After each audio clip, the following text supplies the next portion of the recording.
Today I'm smashing a 6x6 pad with 12x12 layouts and cards. Hey, it's Beth. Welcome. Today is the Smash Those Small Pads collaboration. And for my small pad today, I'm using an old Scrapping for Less pad called Puppy Hugs and Kisses. And this is just a small collaboration I do with my friend Sarah, who's crafting and relaxing here on YouTube, and Kathy, who is Stampin' Cat over on Instagram. And each month we pick out a pad smaller than 12 by 12 and try to work through it. So I don't think I've used any of this pad yet. It's super cute and I've had it for a while, obviously, since Scrapping for Less is no longer around. But I finally decided that this is the month I'm going to use it. So let's do it. I will be using several card sketches to help me work through this paper today, and I will be sure to link those in the description box below for you. Also in the description box will be links to Kathy and Sarah, so you can hop on over and see what they made with their small pads this month. And I did bring in a bunch of cardstock from my stash that kind of coordinated with the papers, and then am using a bunch of older stamp sets. Several or a couple of them are also from Scrapping for Less, so they are no longer available. But if anything else that is still available that I can find, I will link below. And then for sentiments, I did go into my Silhouette cutting machine design studio and created some sentiments. Some of them were already a design that I ended up purchasing and just converted it so that I could print it out instead of cut it out. Actually, I think they all were. I don't think I had to create any on my own this time, but I wanted to focus on pet sympathy and birthday cards for the cards today. So those are the sentiments that I'm using. If you have any questions on anything, let me know. Like I said, I will link everything I can in the description box, but otherwise, I hope you guys enjoy and get some inspiration.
making 18 cards, and before I had started on the cards off camera, I ended up making 4 12 by 12 scrapbook page layouts. So I used the 6x6 paper, was the only patterned paper I used, but I did a lot of piecing to make it look like they were continuous strips, you know, going down or across.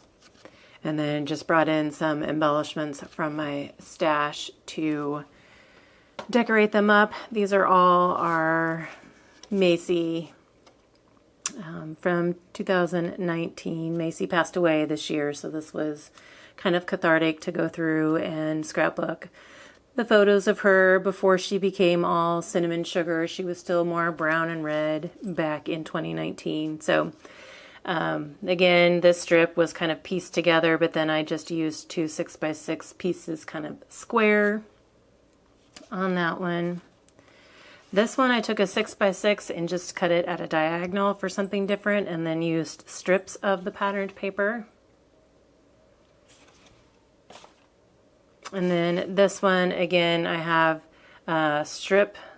two strips going across to make it look like a continuous going horizontal, and then 2 sheets of this hydrant paper to make it look like it's going all the way down, and then just 1 sheet kind of pieced together here to just add some contrasting colors. So I did these first and used up a good amount of paper. I think, did I have 14 sheets of paper? There's 24 in the pack.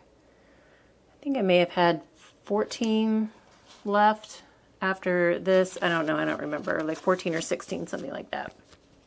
So 4 12 by 12 layouts, 18 cards, and I used every usable bit of the Puppy Hugs and Kisses 6x6 from Scrapping for Less. So hope you guys enjoyed, got some inspiration on different ways to use your 6x6 paper. I will have the sketches linked in the description box below for you in case you would like to use them, and also be sure to check out Sarah and Kathy linked in the description below. Thank you all so very much for your time today, and hope you all have a very crafty day.